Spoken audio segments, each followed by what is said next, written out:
Osman kebap, mercimek, ekmek arası balık, sultan begendi. Başka da bir neçe Türk aşkhane medeniyetleri. Salam dostlar, bugün Şaylan Lezzet studiyamızda yurdumuzun meşhur aşpezi Babamurad İşankuliyev mehmançılıkta. Salam dostlar, çağıran için sağ olun. Babamurad ağa, Şaylan Lezzet studiyamıza hoş geldiniz. Hoş bulduk. Sağ olun çağıran için. Babamurad İşankuliyev bu Şaylan Group kompaniyasının esası aşpez hünermeni ve Babamurad ağa yurdumuzun bir neçe kampanyalarında, firmalarında Türk aşkhane medeniyetini tayinlamakta ustad hünermenlerin birisi. Babamurad ağa, Şaylan Lezzeti studiyamızda siz bugün nehiri tagamları tayinlap vermekçi. Men bugün sizin Şaylan Lezzetini kıymalı baklajan kebap, etli bulgur, palovi, onu cacık tayarlap vermekçi. 3 tane Türk aşkhane medeniyeti bugün Babamurad İşankuliyev bilen Şaylan Lezzeti studiyamızda tayinlayız. Baklajan kebabı için neler gerek? Baklajan kebap için farş gerek. Ondan soğan gerek, sarımsak gerek, bulgur gerek, pomidor gerek, bulgar gerek, onun ukrop gerek, nane gerek. Babamurad da siz esası aşpez, onu neler tayinlamalı olsa şu yurdumuzun Parahat brandinin Josh meyve şerbetinin browurda içip tayinlap başlayalım. Ne? Baklajan kebap neler yağda nelerde iyi Türk medeniyetinden? Baklajan kebap kafelerde, köplenç Türklerin üşüyen yerinde değil ya var. Josh Smarodina şerbetinin browurda içip Babamurad usta bilen hazır baklajan kebap, cacık ve bulgur palavını tayinlap başlayalım.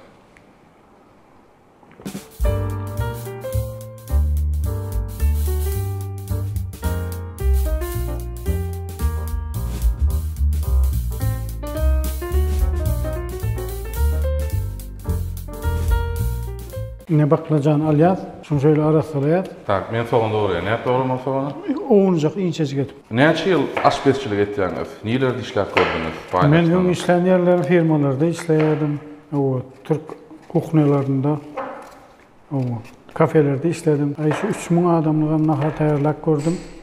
3000 adamı. O mat işleyen yerimiz Şaylan Dalovoy'unda. 110 adamı nahar pişiriyor. Ya ne kadar köpünç pişiriyor? Türk naharları pişiriyor. 20 yıllık tecrübesi olan hünermin bugün Şaylan Lezzeti studiyamızda mehmançılıkta. Başka ne mi ayrıtıyorlar var Türk naharlarına? Türk medeniyet naharlarından adamın davlenesi adı kalanı okşu Türk naharlarından iyiyse yağsız et pişirip veriyorlar. Kaloriyası açık köprek oluyor.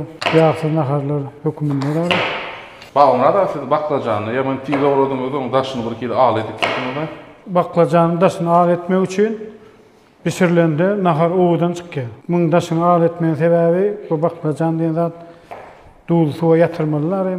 Babamurad aşpezin reseptinde baklajanı şeyle ağıl edip kesiyor ekenler.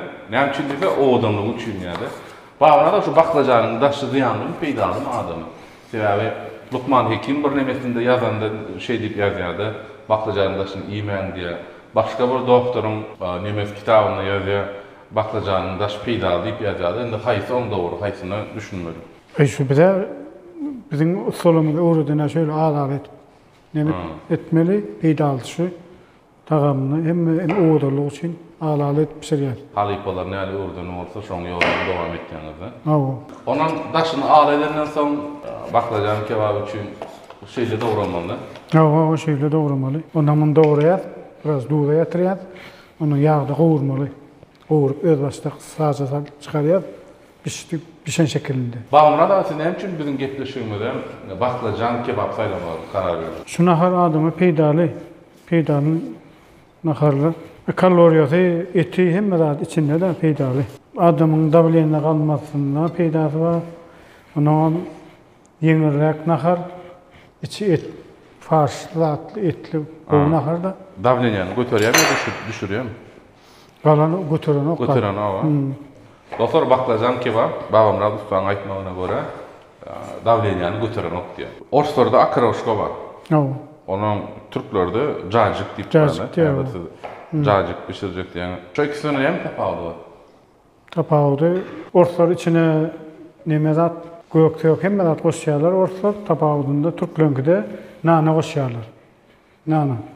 Türklönküde nana O koşuyorlar. narpız. Ne bolgarskin alyas, arasalayas.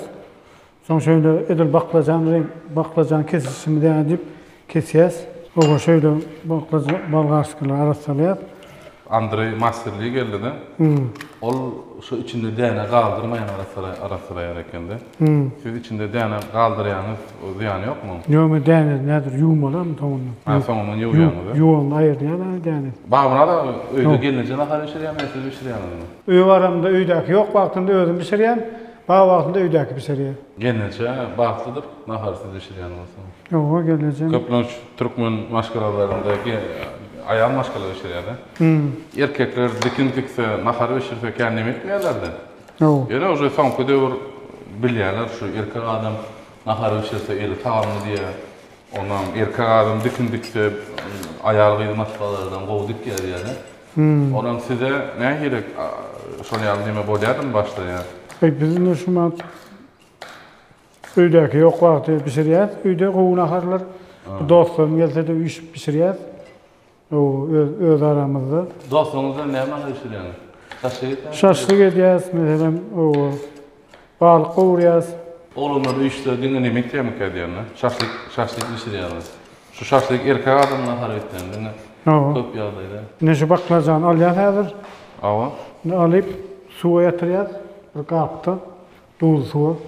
Onun süzüp yağ kavurmaya başlayar. Suda ne açıvat yatmalı bak. Ay bir 5 minut 10 minut tuz suda. Azlı gider yani, azlı gider yani. Duzu suda yatırmasan acı oluyor. O. Tuz suya yatırdık, tuz attık, su koyduk, 5 minut karışmalı. Sonra yağı kavuruyaz. Şimdi ikinci naharının zatlarını tayarlayarız. Bulgur palavu. Bulgur palavu da soğan gerek, sarımsak gerek, onun et gerek. Şimdi soğan şöyle kubik şekilde doğrayar. Şimdi soğan doğrayıp çismek kulen bile eti kavuruyaz. O tamatçağı da atacağız. Ondan et pişenden sonra bulguru bir gedek yuvayanda edir Türkmen palavu yani üstüne atacağız bulguru. Ondan 20 minut yani demine koyacağız. Ondan bizim bulgur nakarımız tayin oluyor. Bulgur palav, beylik, обычный Türkmen palavının neyme tapavdı var? Bulgur palavda tapavut et. Etemma içinde biraz tamada atılıyor, kızılımtılı oluyor bulgur palavı. O Türkmen palavında kesir oluyor, ağımtılı oluyor palav, tapavut. Ondan bulgur palavı azıcık nan atılıyor, şu narpıda atıyor. Olam öz lezzetini veriyor bir tedin takım. Şu nane erkeklere elbette tesir etti yani sol neyle? Erkeklere nane atılan naharlar var, atılmayan naharlar var. Her dağın öz uğruna atabilsem, şu naharın kovçuk ya da takım kovçuk ya. Bulgur palavı ne ile yağdaydı iyi tutulur. O naharın kaptalından koyulan garnir toplumdaydı yani ya acel nahar toplumda iyileyim. Şol Türklerde mesela bir şular ya nemede 4 nahar, 5 nahar koyup biliyor olur. Şol koşmaça nahar hükümdeydi Türklerde. Mesela bari bir bulgur koyan, bari katlet koyan, kebap koyan, çipsi koyan. Ol tabağın beze üçün. Bulgur beze üçün. O etlem olup biliyor, etlem olup biliyor bulgur deyin. Kabir kafelere baranda. O. Kaptalından palav olsun mu, pilav olsun mu da? O şu beze, şu nemeğin beze üçün kaptandan koyuyorlar. Yani olan palavında bizimki et zantı yok da düzümünde. Ol etlisem oluyor, etsizem oluyor. Edil Türkmen'den palavına mengeş palavı oluyor, Türklerde ya olan ki. Türkmenlerin mengeş palavı bolanak olur da dine şehreli oluyor, arpa şehreli oluyor Türklerinki de. Arpa ne mesin? Arpa şehre deyip, şehre var. Arpa şekeri? Şehre. Şehre? O da neme şehre var, bir tane makaroni yani. Kapparça yani. Bulgur palav naharın kaptalından saçağı taryalgan bezemek için edilir. Bezemek için o. O nedir bizde de şu baklajan kebabın kaptalından saçağı bezemek için. Bezemek için o. Baklajan kebabın kaptalından bezemek için. Sindirmek için cacık diye, Türkler de cacık diye, Türkmenler akaroşka diye. Akaroşka diye ikisini akaroşka kalbasıdan hem koşuluyor yani. O orslan, Türklenkide de nane koşuluyor, onun olat koşuluyor, rediske koşuluyor, krop petruşka koşuluyor, onun xiyar pomidor koşuluyor, Türklenkide de. Bağımına da şu bulgur palav için ne hil et sayla var bunu? Etini arası yerine saylavallık, yağsız et kullanmalı. Ne bulgur pilav için şöyle arasıca et gereğine şöyle doğrayıp, ben kubik şeklinde doğramalı. Kubik şeklinde, oğunca verdim. Köp Türkmenler yağlı nahar oluyorlar da onun neyel nimet yazar şu Türklerin yağsız naharlar neyel seyrettiyorlar? Türkmenler mesela yağlı et koyuyorlar, yöne Türkler yağsız et yiyerler, yöne çalt nahar yiyor olur. Yarım saatten, bir saatten Türkler. Her yarım saatten bir saatten yiyorlar ha? Çalt yiyerler olur. Köpreği yiyerler, olur az yiyerler, yöne çalt yiyerler. Şimdi şöyle etimizi oğuncak etip doğrayız yine. Çünkü oğuncak etip doğramanın sebebim çalt et pişer yani. Bağımına da bilen bağlı sorulanlar bağ olsa yazın komentariyada bağımına da han özü size cevap verir. Baklazanın onun suda sakladık, onu yağa kavurmalı baklazanı. Bağ Murat Bavur 20 yıllık tecrübesi var Ustad Güney'imiz. Alcıraya onken kameranı çıkıyor mendir. Bağ Murat da brorsu için biraz özünüze gelin. Ondan sonra devam edin.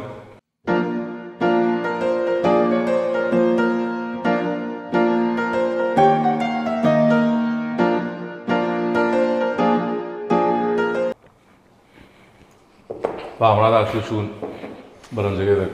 Ya ikinci gedek mi? Siz Nur Mayonez'in konkursunda da alcıradık onu. Onları alcıradık. Onda da alcıradık, birinci gedek korudu. Bağ Murat aslında şeyli adamlar var, kameranın önüne çıksa korkuyorlar, yani alcıraya, kiskiniye.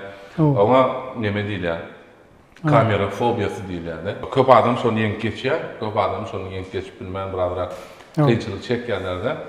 Bağ Murat'a Josh Smarodina şerbetinden şu an içti. Birazcık önüne geldi, Bağ Murat'a.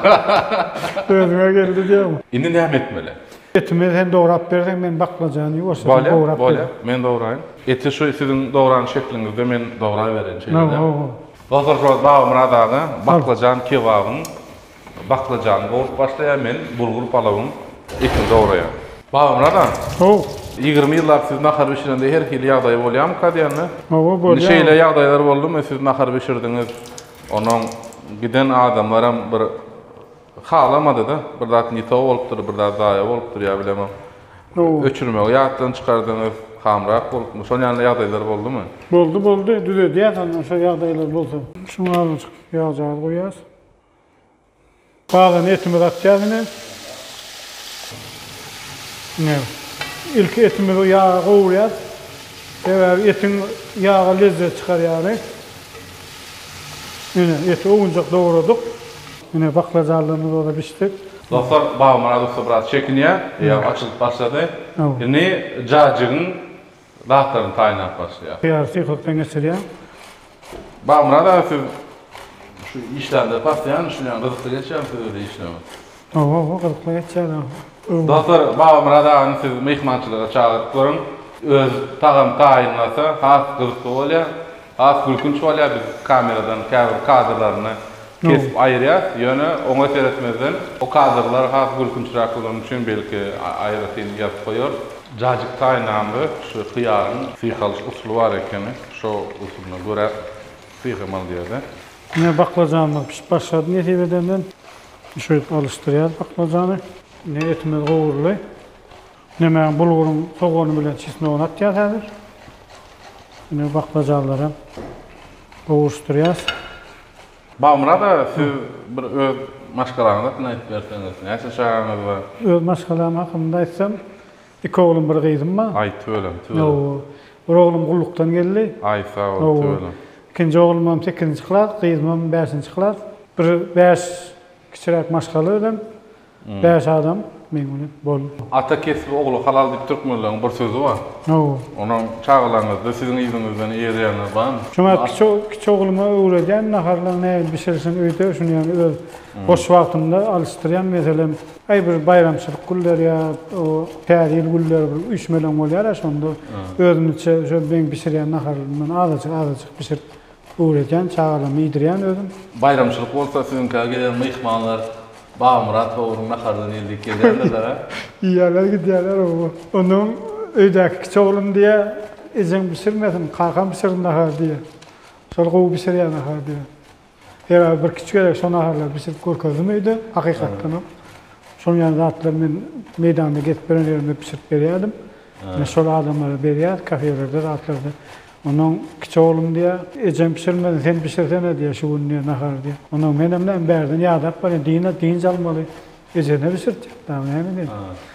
Dostlar şu Bağmurat'dan baklajan kebab ýesine operatör, senarist, rejissör, dostlarymyz bilen ondan hani kimin bugün öýünde ýanky tema çykýar. O iş ona karlar Bağmurat'a pişirsin, öýdäki pişirmesin diýäne. Bağmurat da gelince bu videonu görse ha barma ýa bolar söýler. Ol haýsy naharlary näme etýär? Siz pişirseňiz o bolýardy. Gelince pişirse çağalar sizinkini ýes gelýärdi. Meselem nemede balyk pişirip berýän daşarda ot ýakýan, ilki ýatyryp goýan balyk, onuň setke çykpa, setkede şöyle mangal onu balyk pişirip berýän. Onuň pomidoran bulgar goýup berýän, goýup onuň bir mercimek pişirip berýän käwaty, mercimek çorban. Şu naharlar şöyle ýylýar wagt. Balyk, mercimek, üçüncü bulgarmy? Bulgur palaw pişirýär, türkmen palaw pişirýär käwaty. Şu naharlary sizinki geçýär gelenjek, geçen oldu. Gelenjek hem geçýär, öyle geçen wagt bilýärmi?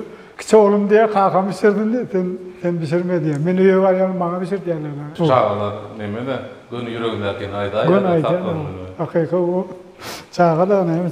Dostlar, Şaýdan dedi studiýamyzda sizin hem özüňiziň gyzykly reseptleri bilýän bolsaňyz ýa-da gyzykly markalaryň önümlerini tanadasyňyz gelýän bolsa, biz bilen habarlaşyp bilersiňiz.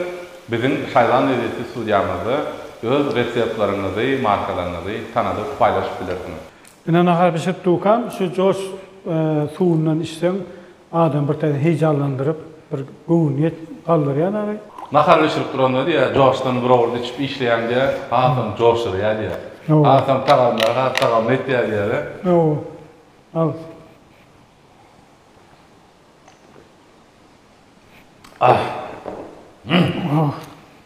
İçen vakti alın diýeniz berin bir nemämin wekitde de ol. Ana alanda bolmaly inşallah.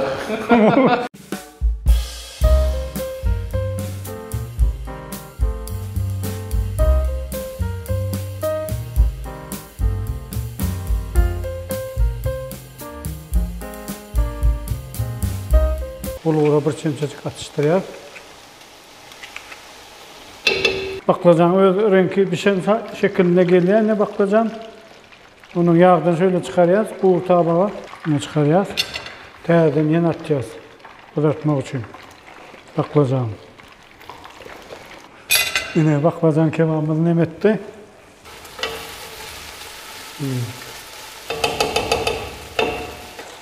Gaýnap suw guymalar üçin. O soğuk suwan bir täzeden etin nemesini alýar, şeýlerini. Ine şöyle guýýar, kapağynam ýakýar. Ýuwaş-ýuwaşdan gaýnap berýär bulguryň neme soğusy. Pomidorny şöyle ara ýüzüni alýar pomidor. Şöyle daşyny. Daşyny aýyrmalap bolny. Şöyle pomidor alýar, ne? Şöyle kubik şöyle dograýar. Şöyle. Bunu cacık üçün doğruya şöyle. Su neme süzmek gitmezlik üçün. Bağımra da siz menemen ýaksanda ya başka naharlary pişirende haýsy kalbasa alýan, haýsy kalbasalar goýýan? Şu han kalbasalar gaty lezzetli gowy kalbasa. Sizin han alýan. O han. Sebebi kalbasa sucuklu ýumurtka diýmek, kalbasa ýumurtka da, ýumurtkaly kalbasa goýýan. O han kalbasa has lezzetli bolýan. Onun kalbasanın näme goýtugyny, gowy däldigini näme tanamaly? Kalbasanın näme gowy däldigini ýağ atanda belli bolýar ýağda. Ýağda belli bolýar. O yağ atanda için yağ kendi olsa kalbada kiçik olup kalıyor. Arası et bolsa kalbadan öyle şöyle duruyor. Yani şu sudan ama arada içerler bir tane özümüze heyecan getirir yani. Gayra dedin, yoksa kameranın önünde yaydanıp, çekinip, bolup bileniniz oldunuz. Alem George'da okuyarak yani, olmasa siz ben bugün... George yürümüz George ya. Bugün sizle gepleşip olacak yani. O yürümüz George tutuşmaz. Dostlar, bağımrada ait ya, eğer kameradan çekinyan olsanız, kameradan korkyan olsanız, George Stockton bir stakan içen, yüreğimi coşup çıkıp başlayan diye. O öyle şey mi? Aslında gepleşikle çıkış etmek ansat değil dostlar. Ona 20 yıllık tecrübesi olan adam bilen gürleşmeli, bir giden nahar tayinlamalı, yine kameralar, rejissör, operatör, senaristler, bir giden adam. Şeyle kameranın önüne çıkıp çıkış edenine kıyıcılık dürüyen olsa, bağımrada aytmağına göre, Josh, sonradan bir stakan içen, yüreğimi coşur ya, onun gıdıklı oluyor diye. Alın onda. Al. Yine bir pişirilen baklacanına tayin. Bunu bulgarımızdan yağda kovuruyoruz. Yine bulgarımızdan nemet var ya. Ana süzmemiz dostlar. Inni başlayan. Yine bunu suda eritmeli şeylerden. Yok, azıcık su veriyoruz yine. Arasında suyumuzu koyuyoruz. Aha. Bu önemli değil mi? Bunu tel çıkması. Türkmençe mi ya Türkçe mi? Türkçe, Türkmençe. Ne mi diyorlar? Şunu yalı diliyor. Sırtma. Çırtma. O şu ne mani? O du septiyorlar azıcık. Aha. Buzun siz koşun beni ya bu koşuyor. Ha şu şey aydasanız öyle aydatacak. O. Şimdi ne mi koşmalı var mı da? Şimdi ona var ne mi birazcık nane koşmalı. Narpız. Şunu çırak koyacağım. O. Cacık tayinlananda yağın koşuyor ekin. Bir çemçe. Buyur. Buyur. Rollu. Pomidor açan koşma. Pomidoru buluya, onu hem de çisnova atalım. Var mı da olsun? Katı sıpaya adamdı. İneyim deyin. Onu bıraşık edin oğlum yani. Tamam dedim. Ağam bir yandan özüm bir yaydan çekinip Poltronda. Boluya ineyim. Yani Siyhan hıyarımızın eklisini, cacığı koştuk dostlar. Dudundan görünen, ben dudunu göreyim. Pomidor açan koşma. Pomidor in sonuna hoşmalı. Dudunu göreyim ha. Bismillah. Nahardan son iyilen desert hükmünde şöyle öğren tağamlı, lezzetli bir yeri. Pomidorun koşup biliyor. Pomidor. Boş vereyim mi? Onu pomidor koştuktan sonra o tayda ukrovum değil mi? Ukrovumunu doğrayıp atmalı in sonuna. Şimdi pomidorlar hoş yani. O pomidorları atmalı. Şimdi pomidorları hoş ya. O. Cacığa pomidorunu koştuk, şimdi bunun üstünden yine ukrop koşmalı ya. O azıcık yüreğimiz coşur yani şu sudan içsek lezzet sudan yüreğimiz böker yani. Dostlar bağımrazlıklarını sonra yürü coş başladı harikasının. Bu coştan bir stakan içinden son ne coşya belli de ama cacığımızı yan kaynayıp var ya. O.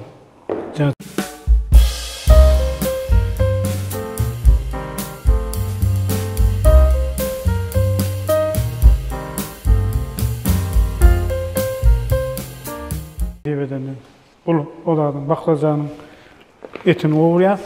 Şimdi etimizi attık. Sadece Türkçe saç, Türkmençe de skorotka. Bulgarın soğusa pişip yakılattır. İstersen oğunu edebiliyorsun, şöyle. Biliyor musun o stil? Cezanı burak. Cezanı burak, şöyle öğreteceğim. Gerek. Siz cezanı burak ya meşhur olasınız geliyor. Ay bolar geliyor o cini. Yani. Ondan hemen kameradan çekin yani. Aynı yavaştan şovu istim yüreğim şovlan yani de sağ ol. Hazır bağımra dostlar. Cezanı burak ya meşhur olayan diye de şu coşu çeldi böyle. Şeyle emes gitti yani. O.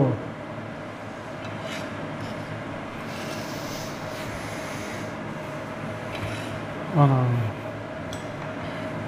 Başladı mı onu? Başladı o bulam. Dostlar şu hazırki tane cacığımızın kim ilk görmese Arman'da. Benim ömrümde ilk görülen tağamlı cacıkların birisi şu. Bu da yurdumuzun yerli süzmesinden tayinlanan cacık, katı kovu cacık. Şimdi etimizi kovuruyoruz. Ne şuradan saçtı. Etimiz olsa. Etimiz kavurulup başladı. Şimdi soğan bilen çiğ soğanımızı atıyoruz. Böyle vursatıp biliyoruz. nime kebap, baklajan kebabı has lezzetli etmek için etini görýär, piştin pişen okma. O bulgur şöyle bulayar. Eti pişen bolsa bulguru yuvip atmalı bolýar. Ine etimizi attık, soğanmadan goýup barsa goşup gowurmak bilen. Neme kebap, baklajan kebap için bir çemçecik taman etýäs. Biraz renk vermek için. Doğru.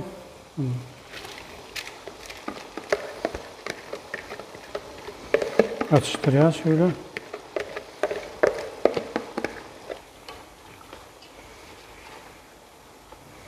Biraz tuğcağı veriyorum.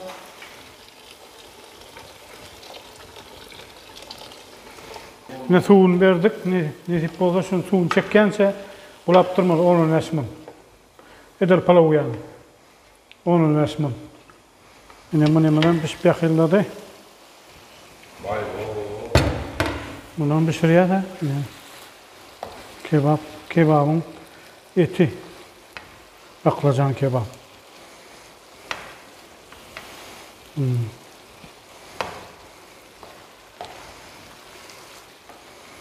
Bulgurumuzu seyredelim. Bulgurumuzdan suyunu çekip başladı. O bulgurumuzdan yavaş yavaştan suyunu çekke. Bunun içinde soğan bulgur hem de hatta etini şöyle düşürmeyeceğiz. Hayır. Böyle yavaşça da düşürmeyeceğiz. Baklajan kebabımız saýny boldy dostlar. Dostlar gepleşigimizin iň gyzykly pursaty gelýär. Bu da 5 sagatlar Bagmrat Bowru bilen taýinlanyň naharymyzy inni e-mail wagty ýetip geldi. Bagmrat da şu nahar bişirenini tagamly edip bilmeýän adamlar üçin, gelin gyýdylar üçin esasen näme maslahat berýäňiz? Köpüsün yani bu nahar taýýarlayan programmary gowy seyretmeli. Bilmeýän uzun bili. Dostlar içeri ýüremiz joşar. Fark bu.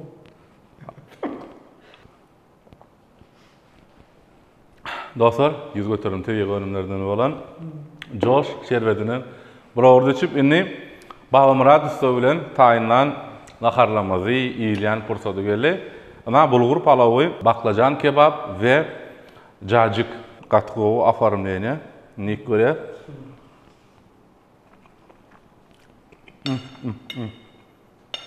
Baklajan kebap gatsagamly bolupdyr. Inni etli bulgur palawy dostlar. Ana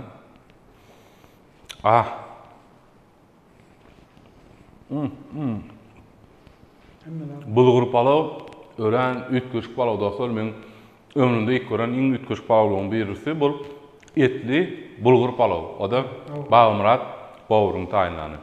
Indi jajymyzy ilk görýäs dostlar.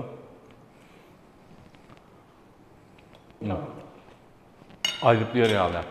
Bagmrat da bugun gepleşigimize gelip ýaýdanyp kameranyň öňünde çekinip şeýle ütköşük tagamlar taýinlap berip bizim kanalımızın agzalaryna şeýle gyzykly tagamly reseptleri taýinlama öwrüdüňiz üçin köp sag bolun. Elinize saglyk, elime dama gepleşigimize gelip durun. Böyle sag bolun. Sizden şu çağırýan üçinji studiýada o şuňa bile iş işdik. O çağırýan boldy. Sag bolun. Dostlar, size şeýle gyzykly, peýdaly tagamlary, reseptleri öwretmek üçin, taýinlamak üçin ýurdumyzyň Parahat, Josh, Eçil, Ozi, Okey we beýleki Parahat brendiniň markalaryna sag bolsun aýtýas. Olaryň goldaw bermek arkaly size şeýle gyzykly tagamlary taýinlap, görkezip siz bilen paýlaşýar. Biziň gepleşigimize gatnaşmak üçin biz bilen Instagram kanalymyzdan habarlaşyp bilersiňiz. Inniki gyzykly dünýäniň başga medeniýetleriniň reseptleri we ýurdumyzyň milli tagamlaryny öwrenmek üçin elmedama biziň kanalymyza galyň. Şaýlan lezzeti dünýä ýurtlarynyň we milli aşgana medeniýetlerimiziň lezzeti.